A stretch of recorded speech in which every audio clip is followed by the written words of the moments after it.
ರಾಜ್ಯದಲ್ಲಿ ಮತ್ತೆ ಪುಟಿದೇಳೋದಕ್ಕೆ ಜೆಡಿಎಸ್ ರಣತಂತ್ರವನ್ನ ಎಣಿತಾ ಇದೆ. ಸರ್ಕಾರದ ವಿರುದ್ಧ ಮತ್ತೊಂದು ವಿಭಿನ್ನ ಹೋರಾಟಕ್ಕೆ ಪ್ಲಾನ್ ಅನ್ನ ಕೂಡ ಮಾಡಿಕೊಳ್ತಾ ಇದೆ.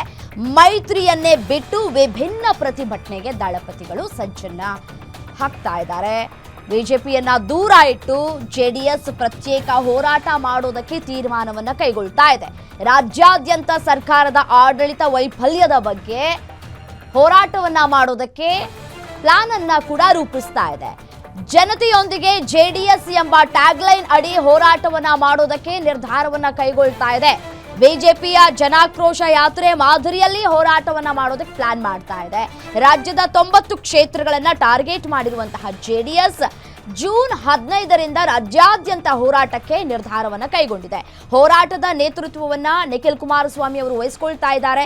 ಇದೇ ಸಂದರ್ಭದಲ್ಲಿ ಅಸಮಾಧಾನಿತ ಶಾಸಕರ ಮನವೊಲಿಸೋದಕ್ಕೆ ಒಂದಷ್ಟು ಚಿಂತನೆಗಳು ಕೂಡ ಆಗ್ತಾ ಇದೆ. ಮನವೊಲಿಸಲೇಬೇಕಾಗಿದೆ, ಈಗ ವಿಧಿ ಇಲ್ಲ, ಬೇರೆ ಆಪ್ಷನ್ಸ್ ಕೂಡ ಇಲ್ಲ.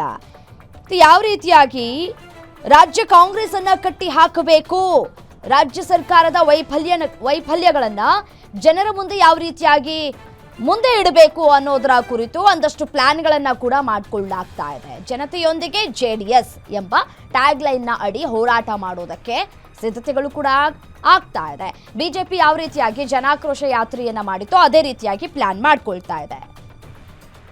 ಡೀಟೇಲ್ಸ್ ಕೊಡ್ತಾ ಹೋಗ್ತಾರೆ ನನ್ನ ಕಲೀಗ ದುರ್ಗೇಶ್ ಫೋನೋ ಸಂಪರ್ಕದಲ್ಲಿದ್ದಾರೆ. ಎಸೇನು ದುರ್ಗೇಶ್, ಈ ಹಿಂದೆ ಬಿಜೆಪಿ ಜನಾಕ್ರೋಶ ಯಾತ್ರೆಯನ್ನ ಮಾಡಿತ್ತು, ಅದರಂತೆಯೇ ಇದೀಗ ಜನತೆಯೊಂದಿಗೆ ಜೆಡಿಎಸ್ ಎಂಬ ಟ್ಯಾಗ್ಲೈನ್ ಅಡಿ ಹೋರಾಟ ಮಾಡೋದಕ್ಕೆ ಜೆಡಿಎಸ್ ನಿರ್ಧಾರವನ್ನ ಕೈಗೊಂಡಿರುವಂಥದ್ದು. ರೂಪುರೇಷೆಗಳು ಯಾವ ರೀತಿಯಾಗಿ ಇದೆ, ಮತ್ತೆ ಜೆಡಿಎಸ್ ಅಂದ್ರೆ ಬಿಜೆಪಿ 4 ಪ್ಲೇಸ್ಗಳನ್ನ ಇದು ಮಾಡ್ಕೊಂಡು ಮಾಡಿತ್ತು, ಅಂದ್ರೆ 4 ಹಂತಗಳಲ್ಲಿ ಮಾಡಿತ್ತು.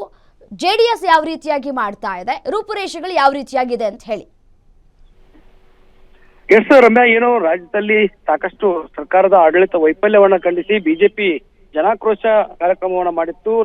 4 ಭಾಗಗಳಲ್ಲಿ ಅಂದ್ರೆ ಕರಾವಳಿ, ಉತ್ತರ ಕರ್ನಾಟಕ, ಕಲಬುರಗಿ ಮತ್ತು ಬೆಂಗಳೂರು ಭಾಗದಲ್ಲಿ ಒಂದು ಕಾರ್ಯಕ್ರಮವನ್ನ ಮಾಡಿತ್ತು. ಆದ್ರೆ ಜೆಡಿಎಸ್ ಇದೀಗ 2028ರ ಚುನಾವಣೆಯ ಟಾರ್ಗೆಟ್ ಆಗಿಟ್ಕೊಂಡೆ 90 ಕ್ಷೇತ್ರಗಳಲ್ಲಿ ಒಂದು ಜನತೆಯೊಂದಿಗೆ ಜೆಡಿಎಸ್ ಅನ್ನುವಂತಹ ಕಾರ್ಯಕ್ರಮವನ್ನು ರೂಪಿಸೋದಕ್ಕೆ ಪ್ಲಾನ್ ಅನ್ನು ಮಾಡಿಕೊಂಡಿದೆ. ಅದ್ರ ಜೊತೆಗೆ ನಿಖಿಲ್ ಕುಮಾರಸ್ವಾಮಿ ಅವರ ನೇತೃತ್ವದಲ್ಲಿ ಈ ಒಂದು ಕಾರ್ಯಕ್ರಮ ನಡೆಯುವಂತದ್ದು. ಈಗಾಗಲೇ ಸಾಕಷ್ಟು ಸರ್ಕಾರದ ಆಡಳಿತ ವೈಫಲ್ಯವನ್ನು ಖಂಡಿಸಿ ಜೆಡಿಎಸ್ ಕೂಡ ಬಿಜೆಪಿಯನ್ನ ಹೊರತುಪಡಿಸಿ ಪ್ರತ್ಯೇಕವಾಗಿ ಹೋರಾಟವನ್ನ ಮಾಡ್ತಾ ಇದೆ. ಅದರ ಜೊತೆಗೆ ಸಾಕಪ್ಪ ಸಾಕು ಅನ್ನುವಂತ ಕಾಂಗ್ರೆಸ್ ಸರ್ಕಾರ ಸಾಕು ಅನ್ನುವಂತ ಒಂದು ವಿಭಿನ್ನವಾದ ಹೋರಾಟದ ಮೂಲಕ ಆನ್ಲೈನ್ ನಲ್ಲಿ, ಅದ್ರ ಜೊತೆಗೆ ಫ್ರೀಡಂ ಪಾರ್ಕ್ ನಲ್ಲಿ ದೊಡ್ಡ ಮಟ್ಟದ ಹೋರಾಟವನ್ನ ಮಾಡುವ ಮೂಲಕ ಸರ್ಕಾರಕ್ಕೆ ಬಿಸಿಯನ್ನ ಮುಟ್ಟಿಸಿತ್ತು.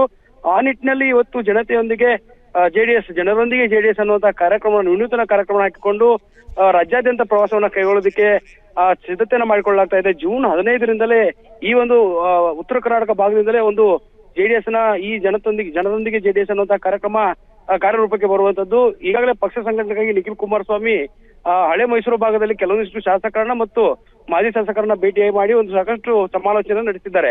ಈ ಒಂದು ವಿಶೇಷ ವಿನೂತನವಾದಂತಹ ಕಾರ್ಯಕ್ರಮದ ಜೊತೆಗೆ ಸರ್ಕಾರದ ಮೇಲೆ ಏನು ಸರ್ಕಾರಕ್ಕೆ ಚಾಟಿ ಬೀಸುವ ಕೆಲಸವನ್ನ ಮಾಡೋದು ಒಂದು ಕಡೆ ಆದ್ರೆ, ಇತ್ತ ಪಕ್ಷದಲ್ಲಿರುವಂತಹ ಅಸಮಾಧಾನಿತ ಶಾಸಕರು ಮತ್ತು ಮಾಜಿ ಶಾಸಕರನ್ನ ಒಗ್ಗೂಡಿಸುವಂತ ಕೆಲಸಕ್ಕೂ ಕೂಡ ಚಿಂತನೆಯನ್ನು ನಡೆಸಿರುವಂತದ್ದು. ಈ ನಿಟ್ಟಿನಲ್ಲಿ ಜನತೆಯೊಂದಿಗೆ ಜೆಡಿಎಸ್ ಕಾರ್ಯಕ್ರಮ ಯಾವ ರೀತಿ ಸರ್ಕಾರಕ್ಕೆ ಎಫೆಕ್ಟ್ ತರುತ್ತೆ, ಅದರ ಜೊತೆಗೆ ಪಕ್ಷ ಸಂಘಟನೆಗೆ ಮತ್ತು 2028ರ ಚುನಾವಣೆಗೆ ಯಾವ ರೀತಿ ಒಂದು ಬಲವನ್ನ ತಂದು ಕೊಡುತ್ತೆ ಅನ್ನೋದನ್ನ ಕೂಡ ಕಾದು ನೋಡ್ಬೇಕಾಗತ್ತೆ ರಮ್ಯಾ.